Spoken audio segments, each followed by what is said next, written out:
Oi pessoal, meu nome é Amanda, do curso de Ciência da Computação, e nesse vídeo eu vou explicar como eu resolvi a lista de exercícios sobre vetores. Antes disso, só para introduzir o que seria um vetor, em programação, ele é uma estrutura de dados que armazena uma coleção de elementos do mesmo tipo. Um exemplo bem utilizado é imaginar um vetor como uma fila de caixinhas, onde cada caixinha pode guardar um número, uma letra ou outro tipo de dado. E essas caixinhas ou posições são numeradas a partir de zero. E o que quer dizer que se tivermos um valor com 20 elementos, ele terá posições de 0 até 19. E a grande vantagem de usar vetores é que podemos acessar qualquer elemento diretamente pela sua posição, o que é muito eficiente. Então, tendo isso em mente, podemos entender melhor o código. Então, a primeira questão, basicamente, ela pede ao usuário para digitar 20 números, depois o programa verifica qual desses números é o menor e em qual posição ele está no vetor. E, feito isso, ele exibe o menor número e a sua posição. Agora vamos ver o código mais aprofundado, linha por linha. Primeiro, olhamos para a parte onde lemos os 20 números. Aqui declaramos o vetor n com 20 posições e também declaramos 3 variáveis. O i para o loop, menor para armazenar o menor número encontrado e posição para armazenar a posição desse número no vetor. E nessa parte, pedimos ao usuário para digitar 20 números. Usamos um loop for que vai percorrer cada posição do vetor de 0 a 19 para ler e armazenar os números solicitados. Agora, precisamos começar assumindo que o menor valor é o primeiro elemento do vetor. Aqui assumimos inicialmente que o menor valor é o primeiro número do vetor, ou seja, n0. Também assumimos que a posição do menor número é 0, que é a primeira posição do vetor. Em seguida, temos a parte onde encontramos o menor valor e a sua posição. Esse loop começa na posição 1 do vetor e vai até a última posição, que seria a 19. E a cada interação, a cada loop, ele verifica se o número na posição atual é menor do que o número armazenado na variável menor. Se for, ele atualiza o menor com esse novo número e também atualiza a variável posição com a posição atual. Finalmente, exibimos o menor número encontrado e sua posição no vetor. Aqui, a gente está utilizando a função printf para exibir o menor número e a posição dele. Só para destacar, a posição do vetor começa do zero. Então, se o menor número estiver na primeira posição, ele aparecerá como posição 0. E é isso. Agora vamos compilar. Aqui, run.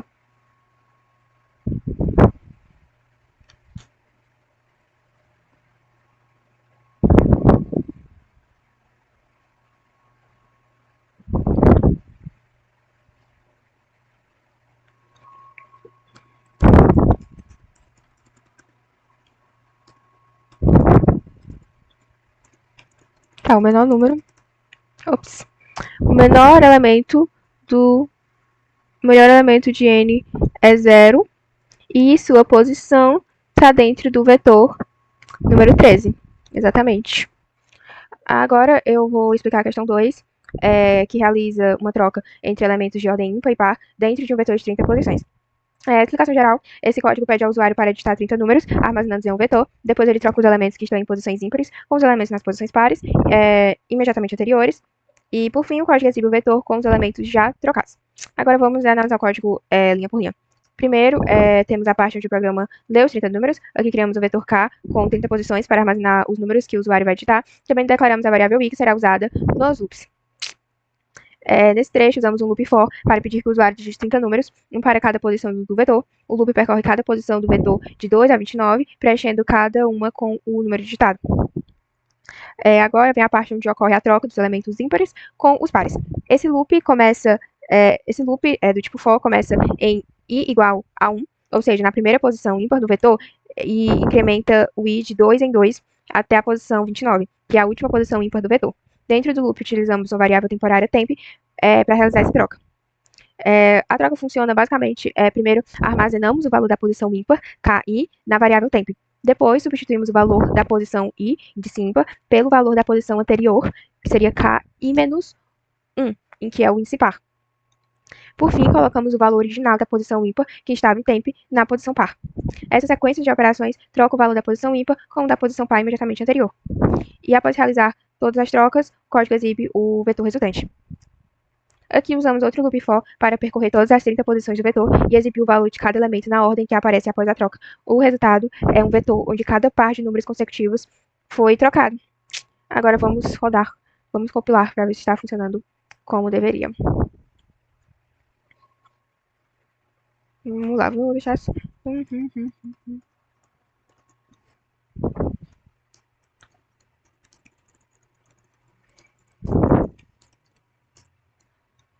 Valores após a troca. Ok, o elemento 0 era 1, o elemento 1 era 2. Foi trocado. Assim por diante, né? Porque foram 30 elementos. E como podemos ver, está funcionando corretamente. Olha aqui. Agora vamos para a próxima questão.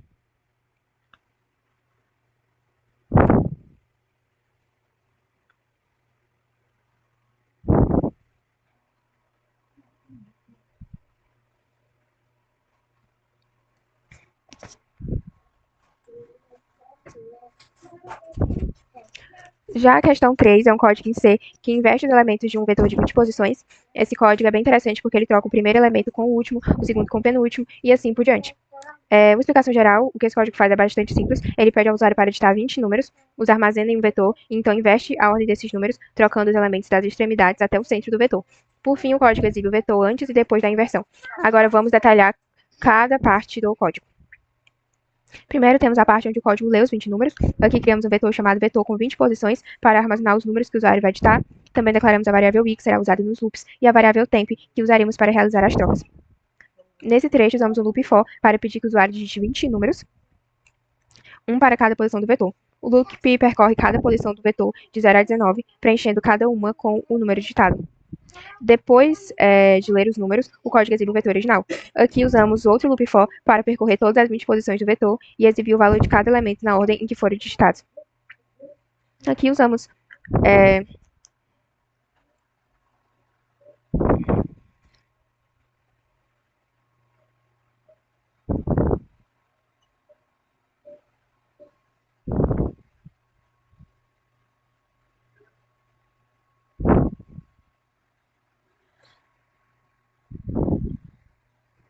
vou começar, me perdi. Ok, agora já na terceira questão, eu vou explicar um código em C que inverte os elementos de um vetor de 20 posições. Esse código é bem interessante porque ele troca o primeiro elemento com o último, o segundo com o penúltimo e assim por diante. Então vamos conferir como funciona. Explicando em geral, o que o código faz é que ele pede ao usuário para digitar 20 números, então armazena em um vetor e então inverte a ordem desses números, trocando os elementos das extremidades até o centro do vetor. E por fim, o código exibe o vetor antes e depois da inversão. Agora vamos detalhar cada parte do código. Primeiro, temos a parte onde o código lê os 20 números, né? Aqui, criando um vetor chamado vetor, com 20 posições para armazenar os números que o usuário vai digitar. Também declaramos a variável i, que será usada nos loops, e a variável temp, que usaremos para realizar as trocas. Neste trecho, usamos um loop for para pedir que o usuário digite 20 números, um para cada posição do vetor. O loop percorre cada posição do vetor de 0 a 19, preenchendo cada um com o número digitado. Depois de ler os números, o código exibe o vetor original. Nesse trecho aqui, usamos outro loop for para percorrer todas as 20 posições do vetor e exibir o valor de cada elemento na ordem em que foram digitados. Agora, vamos ver como o código inverte os elementos do vetor. Nesse loop for, que percorre as primeiras 10 posições do vetor, ou seja, da posição 0 até a 9, a cada interação ele troca o elemento da posição i com o elemento da posição oposta, que é 19 menos i. Por exemplo, quando i é 0, ele troca o primeiro elemento, vetor 0, com o último vetor, 19. Quando i é 1, ele troca o segundo vetor, que é o vetor i, com o penúltimo vetor, que é o vetor 18. E assim por diante. A variável tempo é usada como armazenamento temporário, para garantir que não perdemos o valor de um elemento durante a troca. Por fim, o código exibe o vetor após as trocas. Esse último loop for percorre novamente todas as 20 posições do vetor, mas agora exibindo o vetor na nova ordem, após a inversão dos elementos. Agora vamos compilar para demonstrar que está funcionando como deve. Must.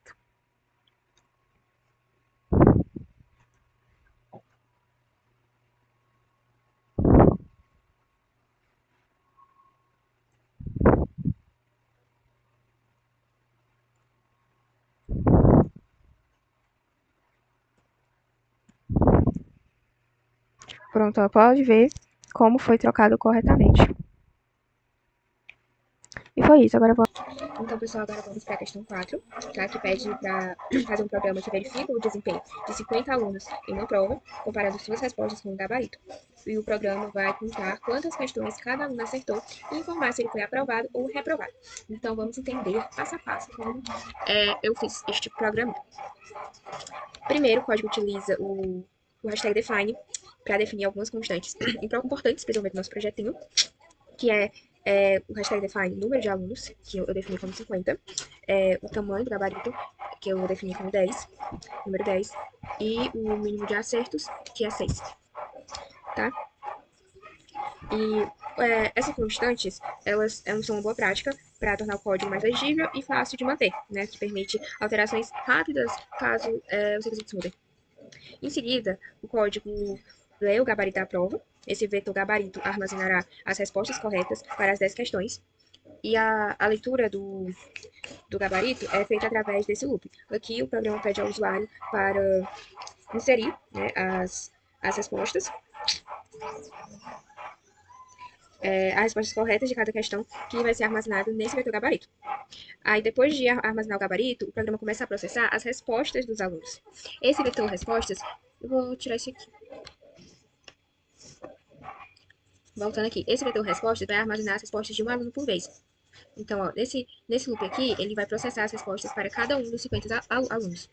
No caso, o programa solicita ao usuário as respostas de cada aluno, uma por uma. Agora, aqui, ó, agora o programa conta quantas respostas do aluno estão corretas. Esse trecho aqui, ele compara cada resposta do aluno com a resposta correspondente no gabarito. Então, para cada resposta correta, o contador acertos, é incrementado. Aí, por fim, né, o programa exibe o número de acertos de cada aluno e informa se ele foi aprovado ou reprovado. Se o aluno acertou 6 ou mais questões, ele é aprovado. Caso contrário, ele é reprovado. Aí, esse processo se repete para todos os 50 alunos. Então, né, vamos rodar para confirmar que o programa está funcionando como deveria. Então, vai ser letra A, B, C, D. De novo. Parece que vai estar aluno 1. A, B, C, A. Olha aqui, ó, o aluno 1. Número de acertos, 4. Ele foi reprovado. Agora vamos fazer esse aqui, que chutou tudo A. Número de acertos, 7. Foi aprovado, esse aqui é o aluno 2. Então, isso vai se repetir para os 50 alunos. Então, o nosso programa está funcionando como deveria. Agora vamos para a questão 5. Agora a questão 5, né, que diz: escreva um programa que dê um vetor K15 de valores inteiros negativos, crie a seguir um vetor P que contenha todos os números primos de K e escreva o vetor P na tela. Resumindo, está pedindo um programa C que identifica números primos em um vetor de 15 elementos. Este programa lê os valores, verifica quais são primos e os armazena em um segundo vetor. Então, agora eu vou explicar como eu fiz esse código. Primeiramente, o código define algumas constantes utilizando hashtag define. O tam K, né, o tamanho de K define o tamanho do vetor K, que contém os valores iniciais. E o tam P define o tamanho máximo do vetor P, que armazenará os números primos encontrados. Como, na pior das hipóteses, todos os elementos de K podem ser primos, tam P também é definido como 15. Em seguida, temos a função E', que verifica se o número é primo. Essa função trabalha da seguinte forma: se o número é menor ou igual a 1, ele não é primo. O número 2 é o único número par que é primo, então a função retorna true para ele. Números pares maiores que 2 são excluídos imediatamente, retornando false. E o loop verifica a divisibilidade dos números ímpares até a raiz quadrada de número. Já que um divisor maior que a raiz quadrada implicaria um divisor menor. Se encontrar um divisor, retorna false. Caso contrário, o número é primo. Ok? Aí, a função principal, encontrar números primos, é onde a ação acontece. K é o vetor que armazena os 15 valores fornecidos pelo usuário. P é o vetor onde serão armazenados os números primos encontrados. E J é um contador que acompanha o número de primos encontrados. A leitura dos valores de K é feita da seguinte forma: printf digite 15 valores inteiros para o vetor K. Aí aqui tem o loop, vai ser menor que o tamanho de K. Aí vai ser incrementado, né? O valor vai contando aqui até o 15, e aqui vai ficar lendo o vetor, né? Aí, em seguida, o programa verifica se cada elemento de K é primo, usando a função é primo, que eu expliquei acima. Se o número for primo, ele é armazenado em P, e o contador J é incrementado. Aqui, ó, o loop. Se for primo, ele é armazenado em P, e o contador J é incrementado. Finalmente, o programa exibe os números primos encontrados. Aqui, se nenhum primo for encontrado, o programa informa que não há números primos. Caso contrário, ele imprime todos os primos armazenados no vetor P. Então, vamos rodar, vamos compilar, para ver se está funcionando como deveria. Caracteres negativos para o vetor K.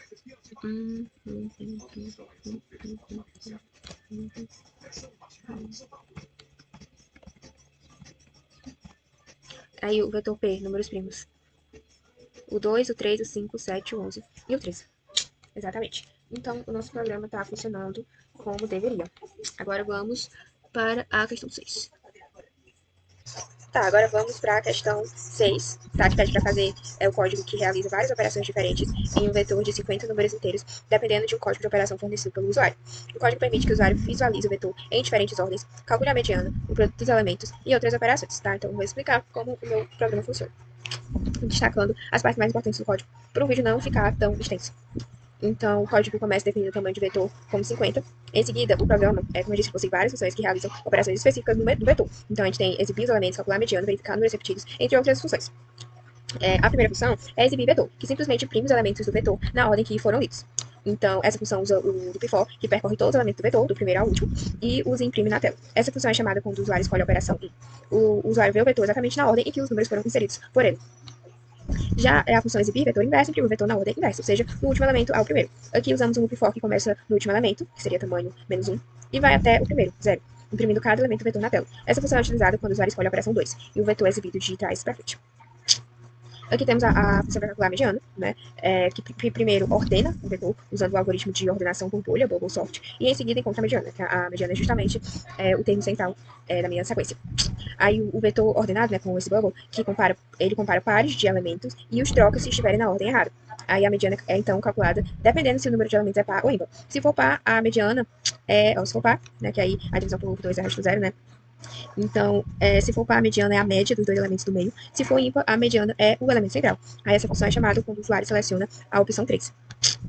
Já aqui temos a função para calcular o produto dos elementos. Tá? Então, ela calcula o produto de todos os elementos do vetor, multiplicando-os 1 a 1. Aqui, um loop for percorre todos os elementos do vetor e multiplica o valor atual pelo produto acumulado. Aí a função retorna o produto final, que é exibido quando o usuário escolhe a operação 4. Aí é importante notar que o tipo long é usado para suportar números muito grandes, já que o produto de 50 números pode ser muito grande, né, dependendo do que o usuário colocar. Aí aqui a gente tem a função calcular porcentagem em pares e calcular a porcentagem dos números que são pares e positivos no vetor. Nesse caso, o loop for percorre o vetor e verifica se cada elemento é positivo, né, nesse vetor i menor que zero, e par, que seria o vetor i, aí se a divisão por 2 for igual a zero. Aí, se ambos os critérios forem satisfeitos, o contador de pares é incrementado. A porcentagem é, então, calculada dividindo o número de pares pelo tamanho total do vetor e multiplicando-os por 100. Essa função é chamada quando o usuário escolhe a operação 5. Que tem a função encontrar ímpares e soma. Ela identifica os números ímpares do vetor e calcula a soma deles. O loop for percorre o vetor, verificando se cada número é ímpar. Se for ímpar, ele é exibido na tela e adicionado à soma. E o resultado final é impresso ao final do loop. Essa função é usada quando o usuário escolhe a operação 6.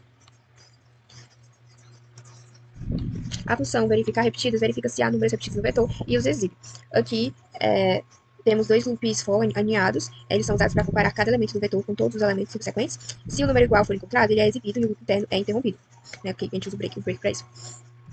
Aí essa função é executada quando o usuário escolhe a operação 7. Aí aqui nós temos a estrutura principal do programa, que é onde o vetor de 50 elementos é lido e onde o código de operação é processado, né? Aqui vocês podem ver como funciona, tipo, vai executar os 50 números para o vetor. Aqui tem a leitura do código de operação, que tem essas operações que eu expliquei já para vocês. E nisso eu estou usando o switch case, né? Que aí o código que o usuário digitar vai ser lido. Aí eu vou utilizar no meu switch case. Então, se eu escolher 0, encerrou o programa. Se escolher 1 é essa função, 2 é outra função, e por aí vai. Então, foi assim que eu fiz a questão 6, que já foi bem mais abrangente, né? Então, agora vamos para a questão 7. Agora vamos rodar a questão 6, que eu havia esquecido. Tá, vamos digitar.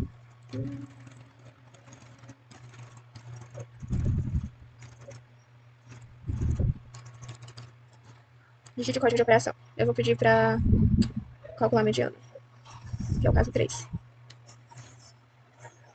Mediana número 2. Ok, o código está funcionando como deveria. Agora vamos para a questão 7. Tá, gente, a questão 7 é ainda semelhante à questão anterior que eu acabei de explicar, tá? Ela pede um programa C que ordena um vetor de até 10 números inteiros em ordem crescente, usando o algoritmo de ordenação por bolha. Então, aqui eu defino o tamanho máximo do vetor como 10, como foi solicitado. Aí, aqui, nessa função ordenar vetor, ela implementa o algoritmo de ordenação por bolha, que percorre o vetor várias vezes, comparando elementos adjacentes e trocando se estiverem na ordem errada. Aí o processo se repete até que o vetor esteja completamente ordenado. Ele vai trocando em lugar. Aí aqui, né, na opção main, eu tenho a leitura do tamanho do vetor. Aqui o programa solicita ao usuário o número de elementos do vetor, garantindo que o valor esteja entre 1 e 10. Aqui eu tenho a leitura dos elementos do vetor, né, que o usuário insere os elementos do vetor, que são armazenados no array vetor. Aí aqui eu tenho a chamada da função de ordenação, aí o vetor é ordenado em ordem crescente. E aqui eu tenho a exibição do vetor ordenado, né? Então, finalmente, nessa parte aqui, o vetor é ordenado, é exibido na tela. Então, vamos rodar para ver se está funcionando corretamente.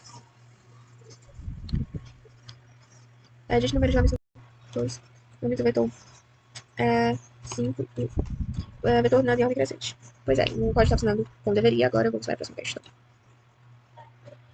Tá, gente, agora eu vou explicar a questão 8, que é essa aqui, que basicamente pede um programa C, que tem um vetor A de dimensão 20, calcule o valor de S conforme a expressão fornecida e imprima o resultado, tá? Então, aqui, primeiro, o tamanho do vetor A é definido como 20, né, que é a variável que eu vou precisar. Aí, aqui, eu tenho a leitura do vetor, onde o programa solicita ao usuário que insira os 20 elementos do vetor de A, né, que eu tenho foco, vai percorrer, vai repetir. Isso aqui, conforme o tamanho foi definido. Aí, temos o cálculo de S, onde o programa calcula o valor de S conforme a expressão que foi fornecida. Aí, então, a função por x, y da biblioteca math.h é utilizada para calcular a potência de 2, ou seja, o quadrado da diferença entre os elementos correspondentes. Aí a iteração ocorre de i igual a 0 até i menor que o tamanho, dividido por 2, o que corresponde aos pares, né? Ou seja, o primeiro par tem A1 e A20, o segundo par tem o A2 e A19, aí A10, A11, por aí vai. Aí aqui eu estou exibindo o valor de S, né? Que vai exibir na tela. Então, vamos rodar para ver se está funcionando como deveria. Funcionamento para o vetor A. Ela está 1, 2, 3, 4, 5, 6, 7, 8, 9, 10. Ixi. Não é funcionamento, tanto faz. E esse foi o valor de DS. Aí, se vocês quiserem conferir, coloquei na calculadora, mas está funcionando. Ok, agora vamos para a questão 9. Então, galera, agora eu vou explicar como eu fiz a questão 15, que basicamente pede um programa que lê um vetor com 15 posições e calcule o maior elemento do vetor e qual é a sua posição, e o menor elemento do vetor e qual seria a sua posição. Então, eu vou explicar resumidamente como eu fiz o meu código. Então, primeiramente, eu defini o tamanho do vetor como 15, aí aqui eu tenho as variáveis que eu vou precisar, e aqui eu tenho a leitura do vetor, onde o usuário vai inserir os 15 elementos do vetor, né? Aí aqui eu tenho a inicialização dos valores de maior e menor, né, dos elementos, né, o maior e o menor elemento. Aí o programa assume inicialmente que o primeiro elemento é o maior e o menor. E também define suas posições iniciais como 0. Aí aqui, vou tirar isso aqui. Aqui eu tenho o for, né, que ele vai fazer a busca pelo maior e menor elemento. Ele vai percorrer o vetor a partir do segundo elemento para encontrar o maior e o menor valor. Atualiza as variáveis maior e menor e suas respectivas posições quando um novo maior ou um menor valor é encontrado. Dá para entender? Essa aqui é primeiro para saber qual seria o maior elemento. Esse aqui é para saber sobre o do menor elemento. Então ele vai comparando, né, com cada valor que vai ser dado. Aí nesse caso aqui, se for maior, vai ser atualizado. E se for menor, também vai ser atualizado. Aí aqui eu tenho as exibições dos resultados, né, normal. O maior elemento, posição do elemento, menor elemento, posição do menor elemento. Então agora vamos compilar para ver se está funcionando como deveria. Descrevemos o vetor, botar 1, 2, 3, 4, 5, 6, 7, 8, 9. Opa! Vixe Maria! 9, 10, 11, 12, 13, 14, 15. Tá, posição do maior elemento, 7. O elemento foi esse que eu botei clicando, 989. E a posição do maior elemento é a posição 7, né? Como vocês podem observar. Elemento 8 mais a posição é 7, porque o vetor começa a contar a partir do 0. Aí o menor elemento é 1 e a posição do menor elemento é o 0. Se eu quisesse que mostrasse exatamente como tá aqui, né? Se fosse a posição 1, eu colocava mais 1. Então foi isso, agora vamos para a questão 10. Então, né, agora vamos para a questão 10. Aqui a questão 10, que basicamente pede o programa que lê um vetor de 15 posições de números inteiros, encontre o maior valor do vetor e multiplica todos os elementos pelo maior valor. E em seguida exibe o vetor resultante. Então eu vou explicar o meu código. Deixa eu fechar aqui. Tá, então primeiro definir o tamanho como 15. Aí aqui eu peço para o usuário inserir os 15 elementos do vetor. Aí aqui o programa assume inicialmente que o primeiro elemento é o maior, ou seja, 0. E ele então, posição 0, tá? Deixa claro. Ele então percorre o vetor para encontrar o maior valor. Aí aqui multiplica todos os elementos pelo maior valor, né? Multiplica cada elemento do vetor pelo maior valor encontrado. Aí aqui exibe o vetor após a multiplicação, ou seja, exibe o vetor resultante após a multiplicação, mostrando o maior valor usado na operação. Então vamos rodar para ver se está funcionando como deveria. ser 2, 3, 4. Ixi, sem querer. O vetor após a multiplicação pelo maior valor, que foi 45. Que ocorreu como deveria. Então, o vetor após a multiplicação pelo maior valor, que foi 45. Esse foi o resultado, né? Por exemplo, o primeiro elemento é 1, multiplicado 45, 45. Aí deu 45, né? E então, a multiplicação está correta, tá? Ordenando como deveria. Então, agora vamos para a próxima questão. Agora vamos para a questão 11, que diz: construa um algoritmo que leia dois vetores A e B de 10 posições com números inteiros. O algoritmo deve, então, subtrair o primeiro elemento de A do último de B, subtrair o segundo elemento de A do penúltimo e assim por diante, acumulando o resultado em um terceiro vetor C, que deve ser impresso. Então, basicamente, eu fiz um programa C que lê dois vetores A e B de 10 posições, subtrai elementos de acordo com o que está especificado e armazena o resultado em um terceiro vetor C. Aí, no final, a gente imprime o vetor C. Então, agora eu vou explicar resumidamente como eu fiz. Então, aqui tem, eu defini o tamanho dos vetores como 10, né, que eu estou definindo os vetores A, B e C. Aí, aqui é o inteiro I. Aí, aqui eu tenho a leitura dos vetores, né. Nessa parte aqui, o programa solicita ao usuário a entrada dos elementos para o vetor A e, em seguida, para o vetor B, da mesma forma. Aí, aqui é a subtração e armazenamento em C. Então, o programa calcula a subtração do elemento I de A pelo elemento correspondente de B, que é o tamanho menos 1, menos I. Aqui, ó. Isto é, a partir do final de B, né? Aí, armazena o resultado no vetor C, ó, tudo sendo passado para o vetor C. Subtrai o primeiro elemento de A do último de B, o segundo elemento de A do penúltimo de B e assim por diante. Aí que eu tenho a exibição do vetor C, que contém os resultados da subtração. Aqui. Aí agora vamos rodar.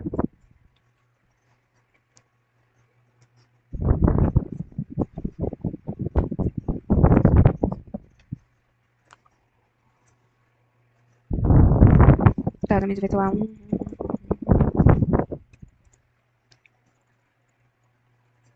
Tá, o vetor C, né? Tá, as subtrações 0, 1, menos 8, 3, 4. Vou pegar, tipo, o elemento 1 de B é 1. O elemento 1 de A é 1 também, então a subtração entre eles deu 0. Então, o programa tá funcionando como deveria. Agora vamos pra questão 12. Então, gente, vamos para a questão 12, né, que diz: dado duas sequências com n números inteiros entre 0 e 9, interpretadas como dois números inteiros de n algarismos, calcular a sequência de números que representa a soma dos dois inteiros. No exemplo, n igual a 8 é a primeira sequência, a segunda sequência é essa, o resultado é a soma, né, cada algarismo. Tem várias formas de fazer isso, e eu vou mostrar como foi a forma que eu fiz. Resumindo, né, eu criei o máximo de dígitos que o programa pode processar. Aqui eu tenho a função somar sequências, e essa função é responsável por realizar a soma das duas sequências. Aqui eu tenho o loop de soma, então o soma percentual 10 obtém um dígito da unidade para o resultado e o carry é atualizado para a próxima iteração. Aí aqui eu tenho o tratamento do carry final, né, porque se há um carry após a última iteração, ele é adicionado ao início do vetor de resultado. Aí aqui na função main eu tenho a leitura da sequência, né, onde é solicitado ao usuário que insira os dígitos das duas sequências. Aí pra cá eu tenho a chamada da função somar sequências, né, que vai calcular a soma das duas sequências e armazenar o resultado no vetor resultado. E aqui eu exibo o resultado. E aqui é a leitura da primeira sequência e leitura da segunda sequência, né, que só tô lendo que o usuário for digitar, que é o que eu vou fazer agora, depois eu vou compilar o código.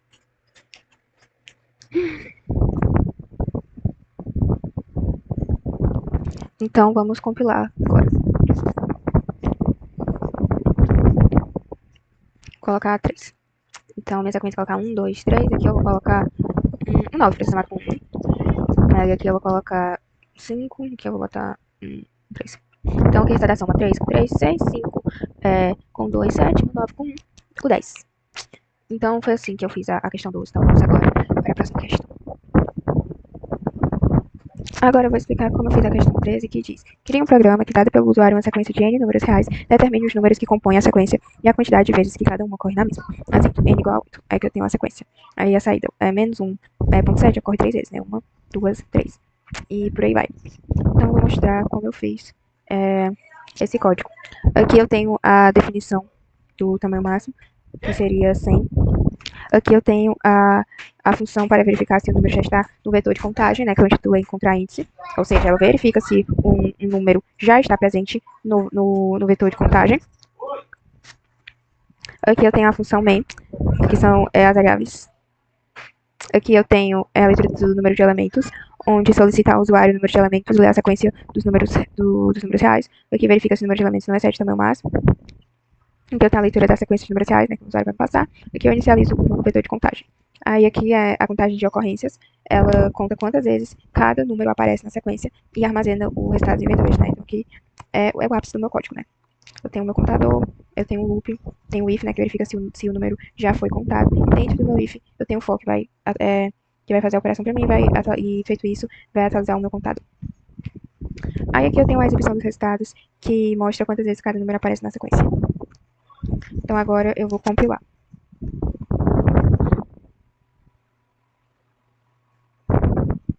Eu vou botar 4. Número 1 vai ser 1, 2, 2. Então, ocorre 2 vezes, ocorre 2 vezes, então nosso código está funcionando como deveria. Então agora vamos para a próxima questão.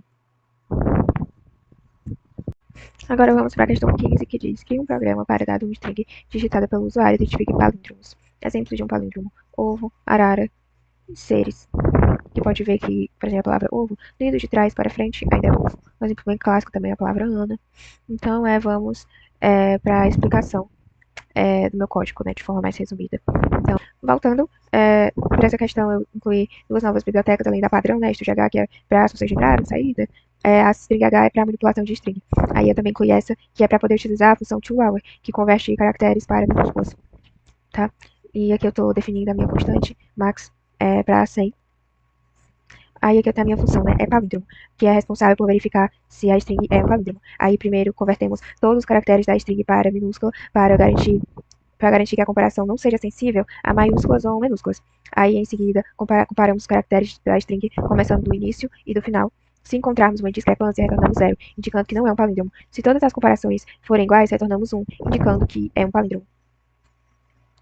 Aí, na função main, solicitamos ao usuário que digite um string. Utilizamos esse FGTS, né, FGTS, fgets, para ler a entrada, que é mais segura que scanf para strings, pois evita o tal do estouro de buffer.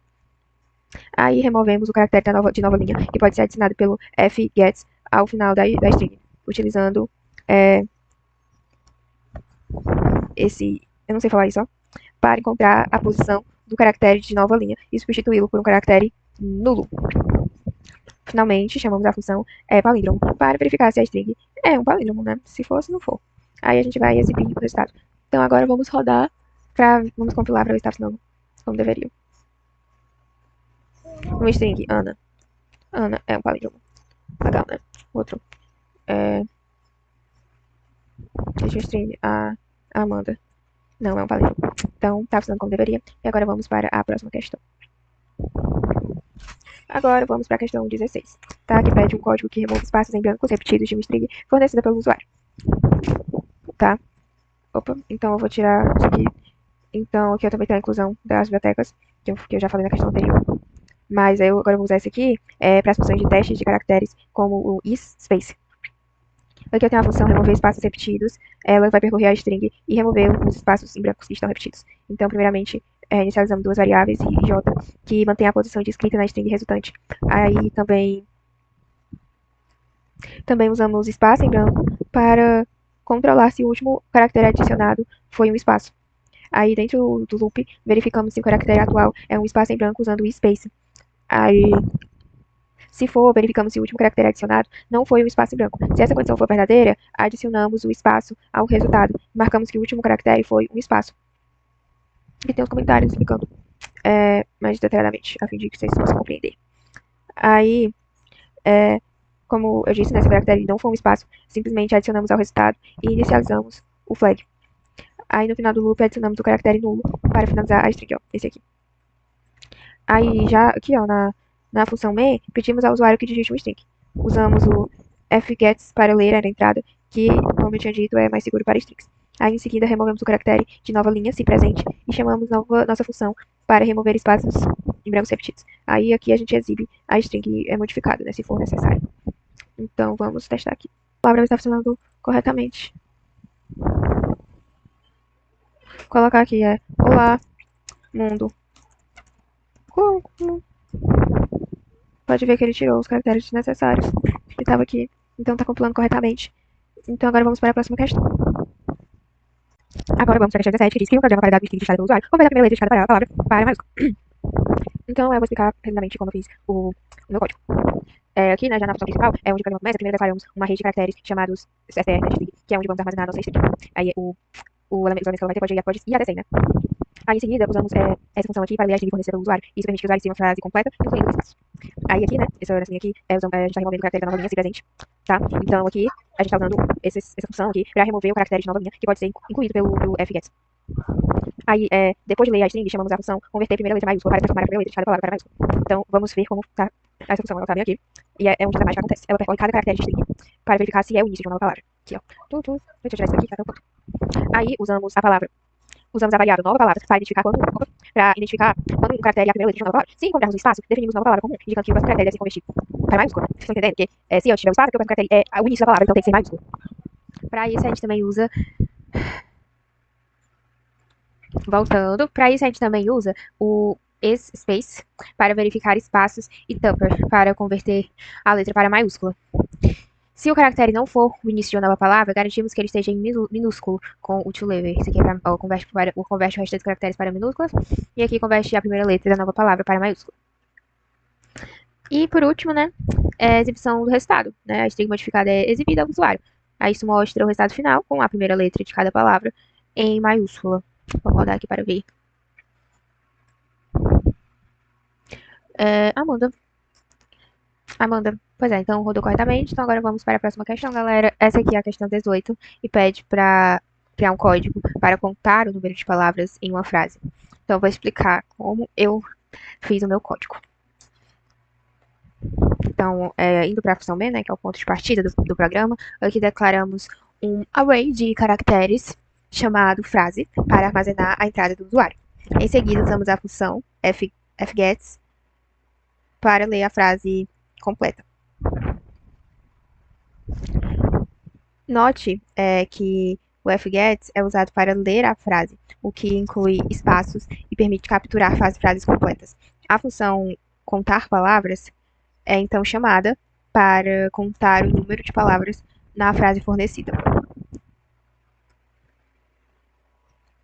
Agora vamos explicar essa função de contar palavras, né? Que é a função para contar o número de palavras na frase. Então, nela a gente tem a variável count, que armazena o número total de palavras, enquanto na variável em palavra indica se estamos atualmente dentro de uma palavra. Usamos o loop while para percorrer cada caractere da frase. Se encontrarmos um espaço, definimos em palavra como 0, indicando o fim de uma palavra.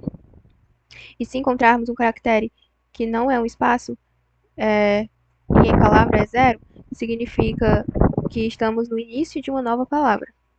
Incrementamos o contador e atualizamos em palavra para 1. E aí, finalmente, retornamos o número total de palavras. Então, vamos compilar para ver se está funcionando como deveria. Aqui tinha uma frase. Amo programação. Número de palavras na frase, 2. 1, 2. Agora vamos para a questão 19, que diz: dados dois strings, um contém uma frase e outro contém uma palavra, determine o número de vezes que a palavra ocorre na frase. Exemplo: para a palavra Ana e a frase Ana e Mariana gostam de banana, teremos na saída, temos que a palavra ocorre 4 vezes na frase. Ou seja, nesse código aqui a gente tem que considerar sobreposição, porque se for contar de modo geral a ocorrência da palavra Ana, tem 1, 2 e 3. Esse ano aqui. Porque contando esse ano, isso aqui é um na. Mas se eu contar essa proposição, pegando esse aqui, eu vou ter um outro ano. Por isso que a saída é 4. Então eu vou explicar como eu fiz essa questão. Então eu primeiro incluí as bibliotecas, né? Que eu já expliquei nas questões anteriores. Essa aqui é manipulação de string e essa aqui é para manipulação de caracteres, né? Com uma conversão para maiúsculas. Aí aqui eu tenho a função toUpperCase, que ela converte todos os caracteres de uma string para maiúscula e usa um loop for para iterar sobre cada caractere da string e a função token para converter cada caractere para maiúscula. Aí aqui eu tenho a função contar ocorrência, que ela tem como parâmetro para receber uma frase e uma palavra. Aí de variáveis ela tem o count, que conta o número de ocorrência da palavra, ela tem o pos, que é o ponteiro usado para percorrer a frase, e ela tem o len, que é o comprimento da palavra. Aí aqui tem a conversão para maiúscula, né, usando o uppercase. Aí aqui tem a busca pela palavra, né, que usa essa função aqui para encontrar a palavra na frase. Aí avança apenas um caractere aqui, avança apenas um caractere para encontrar ocorrências sobrepostas. Aí tem o retorno do número de ocorrência de palavras na frase. E aí na função main, né, que é essa aqui, tem a declaração de variáveis, duas strings, né, frase e palavra, né, essa aqui tamanho 100, essa aqui tamanho 50. Tem a leitura de entrada do usuário, né, para digitar a frase. Usa essa função aqui para ler a frase e a palavra do usuário. Aí remove o caractere de nova linha, /n, né, que FGTS adiciona ao final da string. Aí tem a chamada aqui da função contar a ocorrência, né, chama essa função para contar a ocorrência da palavra na frase. E aí, ao fim, o número de vezes que a palavra ocorre na frase. Então, vamos compilar, né? Já tá aqui, mas vamos pegar esse exemplo, né, que é o que estava na questão. A palavra ano ocorre 4 vezes na frase. Agora vamos para a 20ª e última questão. Agora vamos para a questão 20. Ó, essa questão aqui, para quem quiser ler. Deixa eu fechar, né? Resumidamente, ela pede um programa que lê uma frase e determina a palavra mais longa na frase. E então, vou explicar como eu fiz o meu código. Então, tem essas bibliotecas, né, que eu já expliquei. Essa aqui eu incluí para poder manipular as strings, né? Aí aqui eu tenho essa constante, que define o número de frase, né? Como 100 caracteres, tá, gente? Aí aqui eu tenho a função encontrar palavras mais longas. Essa é a responsabilidade dessa função. Então, palavra armazena a palavra atual que estamos analisando. Palavra mais longa mantém a palavra mais longa encontrada até agora. Tem tam, palavra é o tamanho da palavra atual. E tam, palavra mais longa, é o comprimento da palavra mais longa encontrada. E o i é utilizado para percorrer a frase. Aí eu usei um loop para ler cada palavra da frase e determinar se ela é mais longa. Aí essa função aqui da f é usada para ler a próxima palavra da frase a partir do índice i, e aí se não houver mais palavras, o loop termina. Aí depois de ler uma palavra, comparamos seu comprimento com o comprimento da palavra mais longa encontrada até agora. Aí essa função aqui, ela calcula o comprimento da palavra atual. Se a palavra atual for mais longa, atualizamos da palavra mais longa e copiamos a palavra para a palavra mais longa, usando essa função aqui para atualizar. E aí, né, após processar a palavra atual, ajustamos o índice para pular o espaço e ler a próxima palavra. E aí, incrementamos o i com o comprimento da palavra e um espaço adicional para avançar para a próxima palavra, sabe? Mais um para pular o espaço. E aí, na função main, onde o programa começa, né? Aqui, novamente, né, usando a função fgets para a do usuário, também removendo a linha que pode ser usada, que vai ser adicionada por fgets, usando essa função aqui. Aí aqui, aí exibe a função, né, usando a função que eu já expliquei. Então, vamos rodar. Digite uma frase. Eu sou brasileira. A palavra mais longa é brasileira. Então, está funcionando conforme deveria. E essa foi a minha atividade. Foram 20 questões. E foi isso. Se você assistiu até aqui, você aprendeu.